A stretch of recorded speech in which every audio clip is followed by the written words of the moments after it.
저도 우리 참사랑교회 모든 성도님들이 새해에 정말 하나님이 주시는 넘치는 은혜와 축복을 경험하게 되시기를 다시 한번 축복합니다. 새로운 해를 맞이하면서 하나님께서 우리 교회에 주신 말씀과 비전을 시간 함께 나누고자 하는데 이 시간이 얼마나 제게 감사한지 모르겠습니다.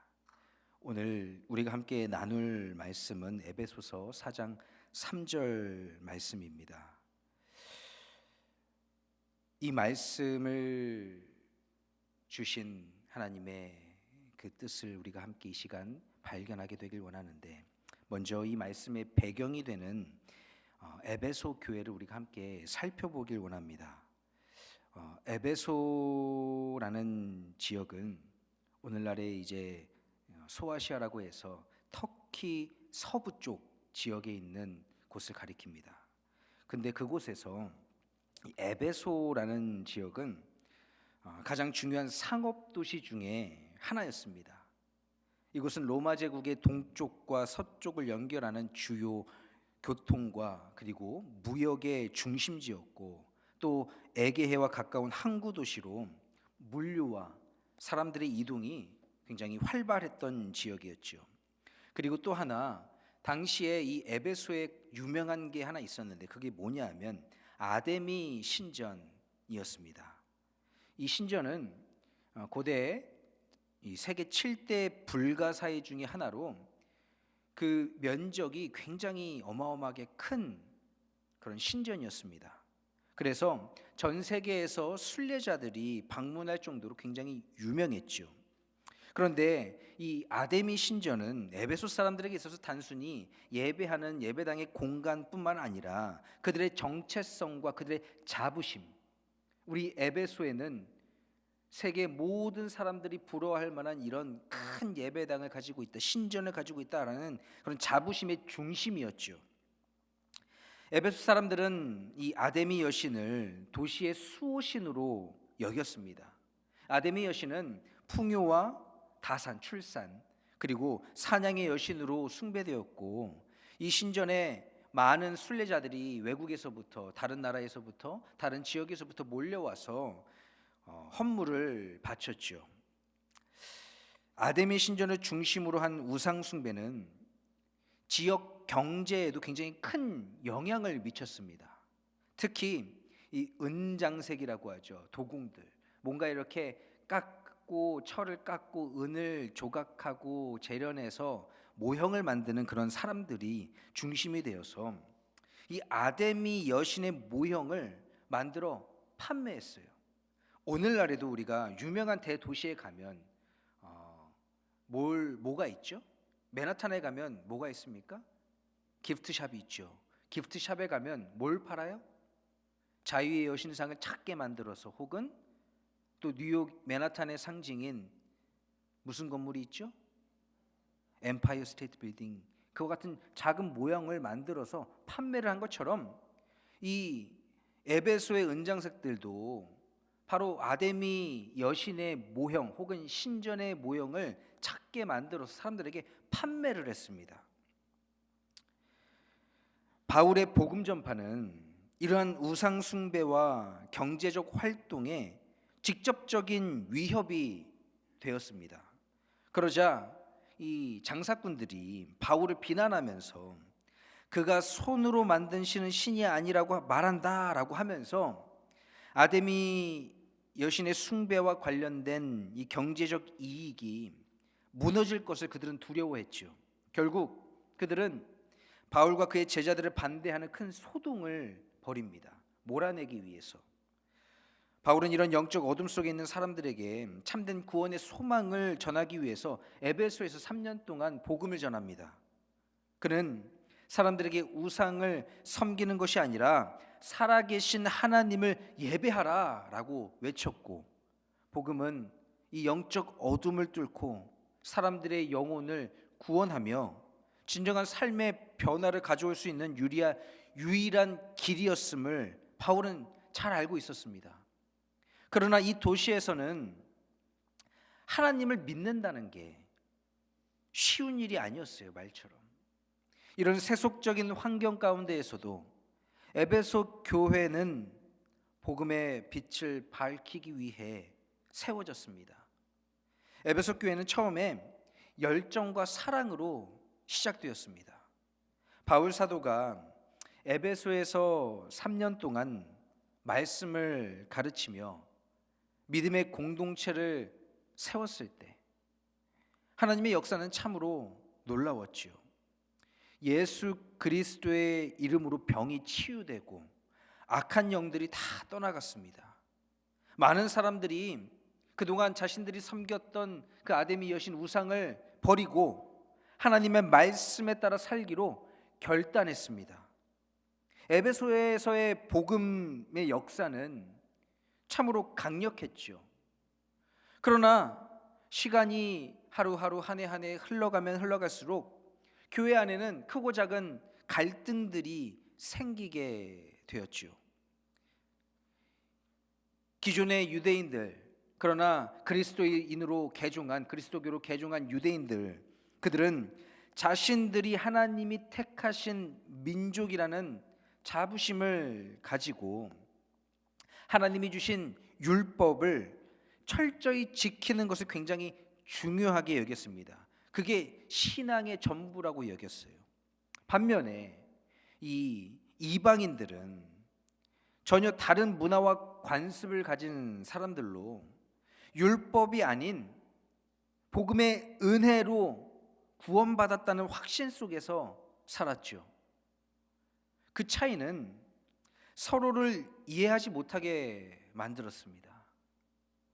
유대인 성도들은 이방인들을 보면서 왜 저 사람은 율법을 지키지 않을까라고 비판하고, 이방인 성도들은 유대인들을 향해서 왜 저 사람들은 은혜를 모르는 것처럼 행동할까라고 서로 불만을 품었습니다.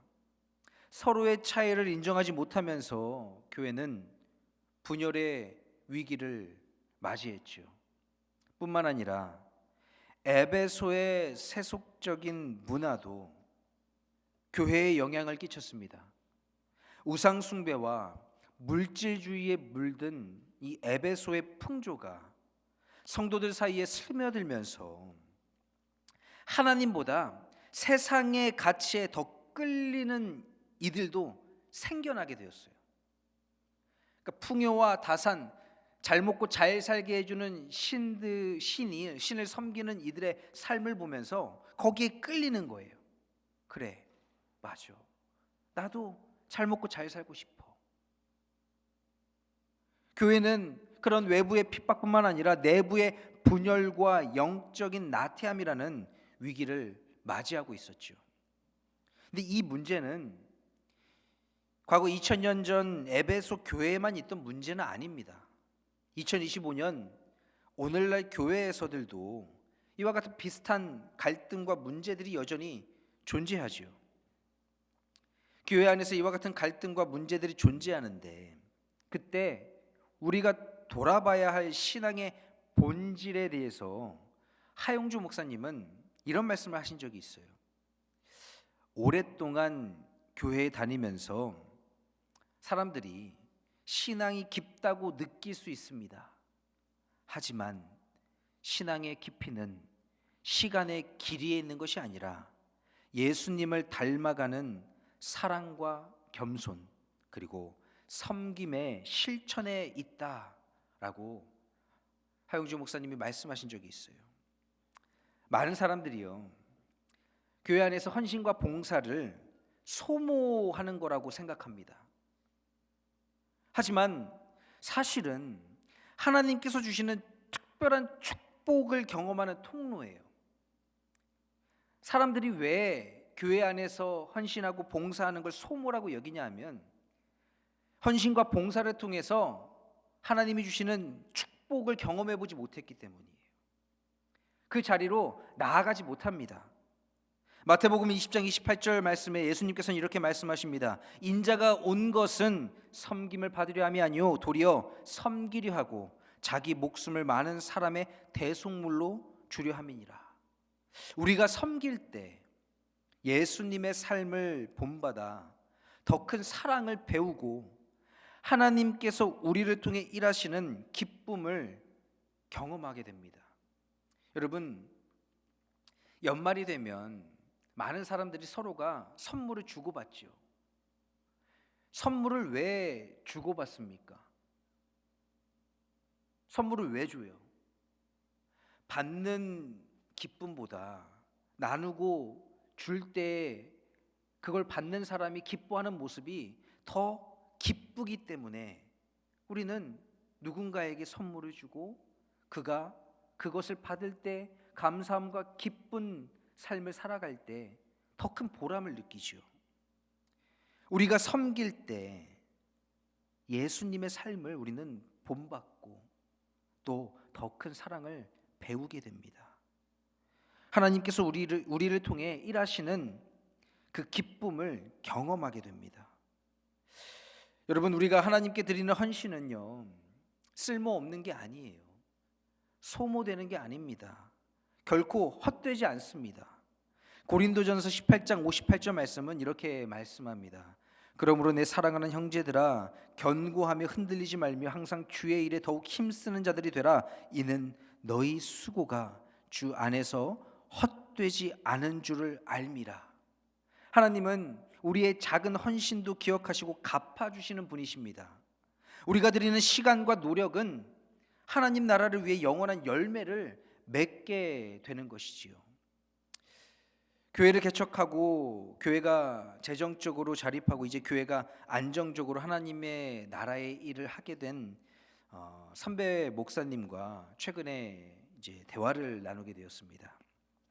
만나서 대화를 나누면서 제가 그 선배 목사님께 이런 질문을 했어요. 목사님, 목회하시면서 가장 어려웠던 때가 언제이십니까? 라고 물었습니다.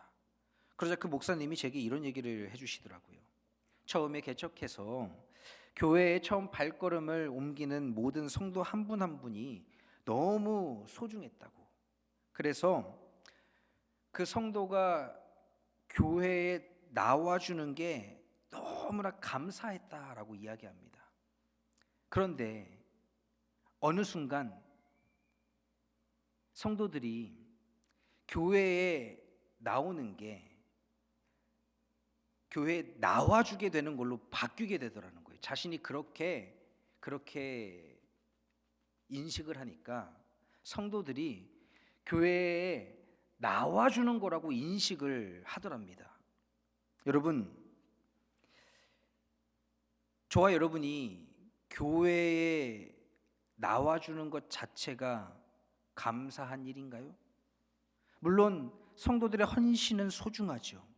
하지만 우리가 교회에 오는 이유는 내가 특별해서가 아니라 하나님의 은혜 때문이어야 합니다. 하나님의 은혜.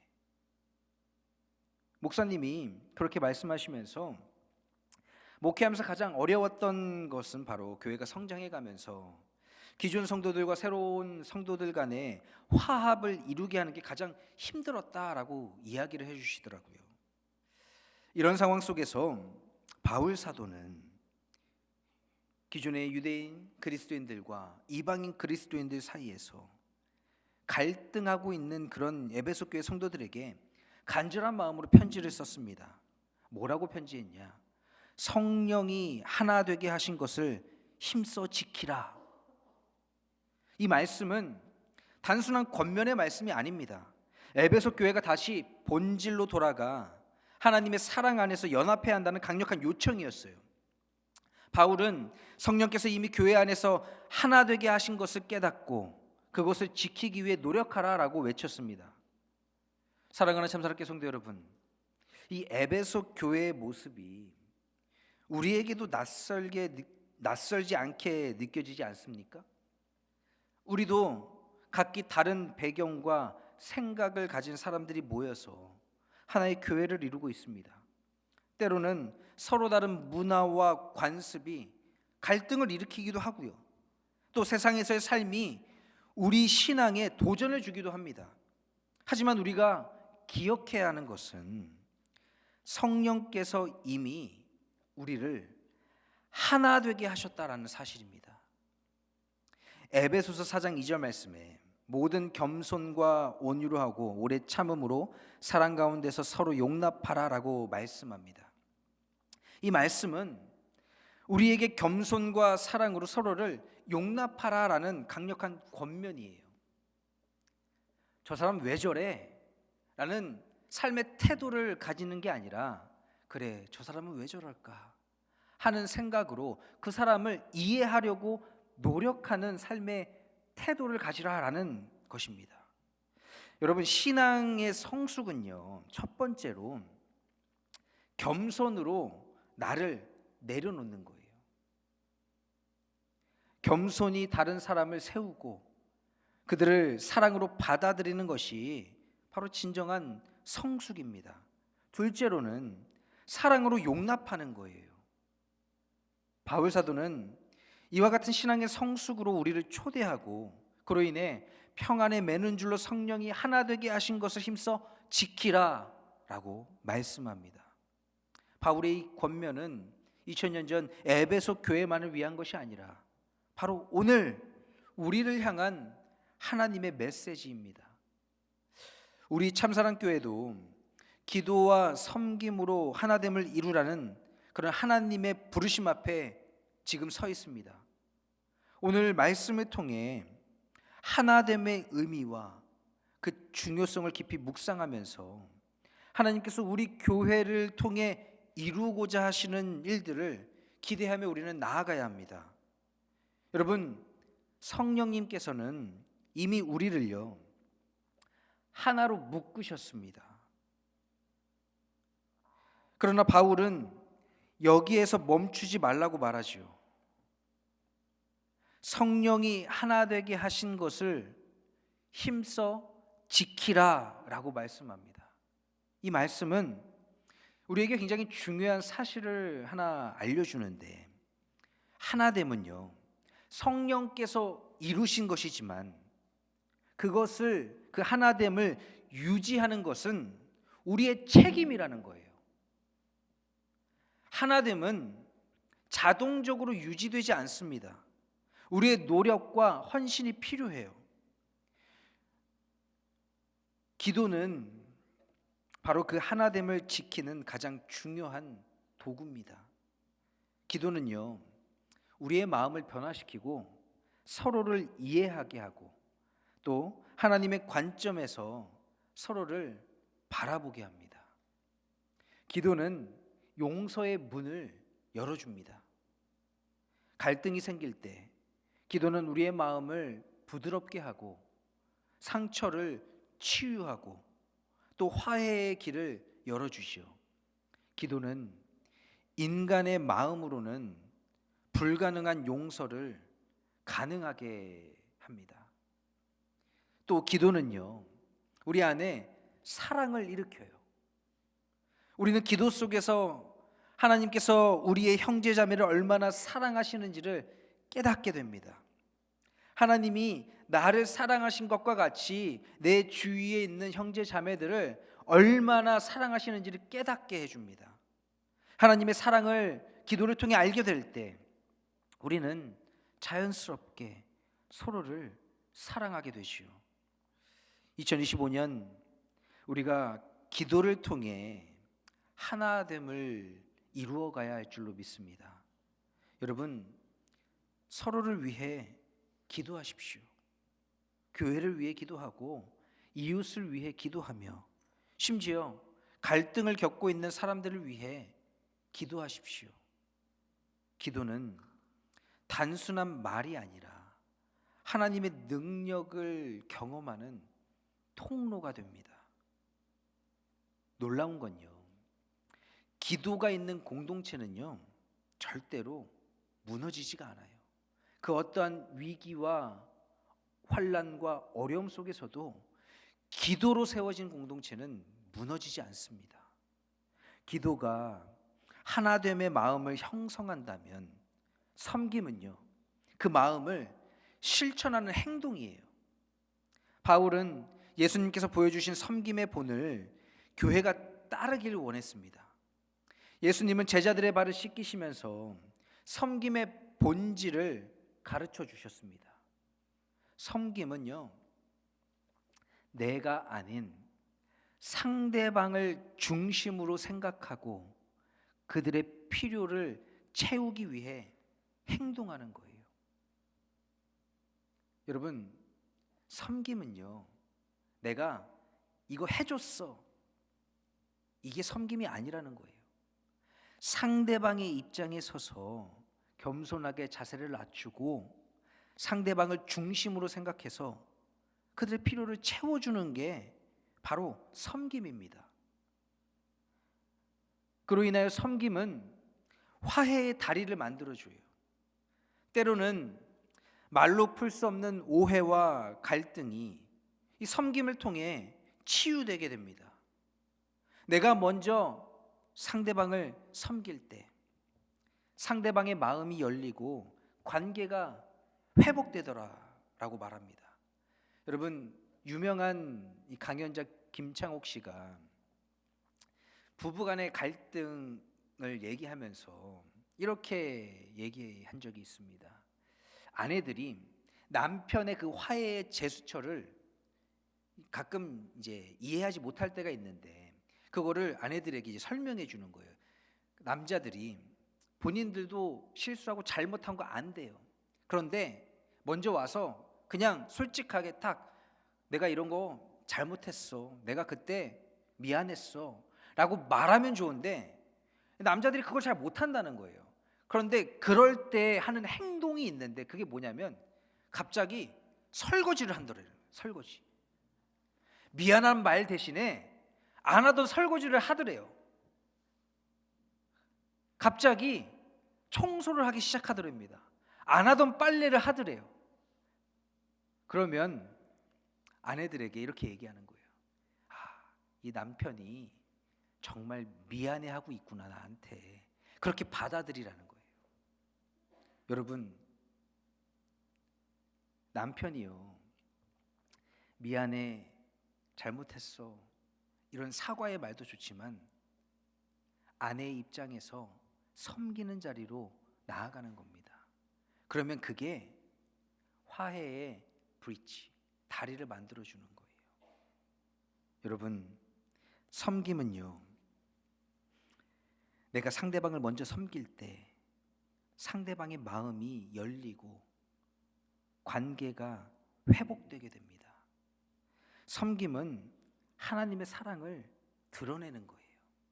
교회 안에서 서로를 섬기고 밖으로는 이웃과 지역사회를 섬길 때 우리는 하나님의 사랑을 세상에 보여주는 증인이 됩니다. 2025년 우리는 섬김의 삶을 살아야 합니다. 교회 안에서는 소외된 성도들과 또 육신의 연약함으로 고통당하고 있는 성도들을 돌보고 작은 일이라도 서로를 섬기는 문화를 만들어 가야 합니다. 지역사회에서는 어려운 이웃과 가난한 자들을 섬기고 또 선교지에 하나님의 사랑을 우리가 전하고 우리가 받은 은혜를 흘려 보내야 합니다. 여러분, 섬김은 말이 아닌 내 손과 내 발로 사랑을 보여주는 가장 강력한 방법이에요. 바울은 하나됨을 지키는 방법을 평안에 매는 줄로 표현하는데 매는 줄은 여러 조각들을 하나로 묶어주는 도구가 됩니다. 평안은 단순히 갈등이 없는 상태를 말하는 게 아닙니다. 사랑과 이해 그리고 화해가 이루어지는 관계를 의미하는 거예요. 평안은. 바로 평안은 그러한 노력과 희생에서 시작됩니다. 우리가 가정 안에서, 공동체 안에서, 직장에서, 세상에서 우리가 평안을 이루기 위해서는 때로 나의 자존심을 내려놓고 상대방을 더 중요하게 여겨야 해요. 저는 김기성 목사님이 하신 말씀을 늘 가슴에 새깁니다. 내가 하나님의 형상대로 지은 바 된 존재인 것처럼 나의 이웃도 나와 같이 하나님의 형상대로 지음받은 아주 소중한 존재라는 그 말을 저는 가슴에 새기며 살아갑니다. 여러분, 그렇게 상대방을 하나님의 형상을 닮은 하나님의 귀한 아들과 딸로 대할 때 우리는 주님이 주시는 평안을 누릴 수가 있습니다. 평안에 매는 줄을 붙드는 교회는요, 굉장히 강력해질 수밖에 없어요. 아무리 큰 도전과 어려움이 와도 연합된 교회는 흔들리지 않습니다. 성령께서 주신 하나됨을 유지하는 평안에 매는 줄을 우리가 힘써 붙들며 우리 참사랑교회 공동체를 2025년 사랑으로 묶어가기를 원합니다. 사랑하는 참사랑교회 성도 여러분, 2025년 우리 참사랑교회는 기도와 섬김으로 하나 되는 교회가 되어야 합니다. 그런데 앞서 말씀드린 것처럼 하나됨은 저절로 유지가 되지 않아요. 성령님이 우리를 하나 되게 하셨는데 그 하나됨은 계속 자동적으로 유지되는 게 아닙니다. 그것은 우리의 결단과 노력 그리고 서로를 위한 헌신을 요구합니다. 오늘 이 시간 우리가 하나님 앞에 결단하길 원합니다. 우리가 먼저 겸손과 사랑으로 자신을 내려놓기를 결단하시길 바랍니다. 서로를 이해하지 못할 때 먼저 귀 기울이고 갈등 속에서도 사랑으로 용납하기를 힘쓰십시오. 성령께서 이루신 하나됨을 지키기 위해 여러분 희생을 두려워하지 마세요. 그리고 기도로 나아가시길 바랍니다. 나를 위해, 서로를 위해, 교회를 위해, 내 가정을 위해, 지역사회를 위해, 하나님 나라를 위해 기도하십시오. 그러나 먼저는 여러분 나 자신을 위해 먼저 기도하세요. 자기 자신을 위해 기도하지 않으면서 어떻게 다른 일을 위해 기도할 수 있습니까? 자기 자신을 위해 먼저 기도하십시오. 그리고 여러분 가정을 위해 기도하세요. 말씀 위에 가정이 세워지기를 기도하십시오. 그리고 우리 참사랑교회 공동체를 위해 기도하십시오. 비록 내가 수고하고 헌신하고 섬기는 자리에 나가는 게 두렵고 그 길이 힘든 것 같아 피하고 싶지만 하나님이 나를 통해 일하실 그때를 여러분 기도로 준비하며 나아가십시오. 기도는 하나됨의 문을 여는 열쇠입니다. 기도는 우리의 마음을 부드럽게 하고 하나님의 시선으로 우리를 서로가 서로를 바라보게 합니다. 그리고 마지막으로 기도를 통하여 섬김의 삶을 실천하시기 바랍니다. 내가 가진 것을 나누고 또 작은 일에도 기쁨으로 참여하시기 바랍니다.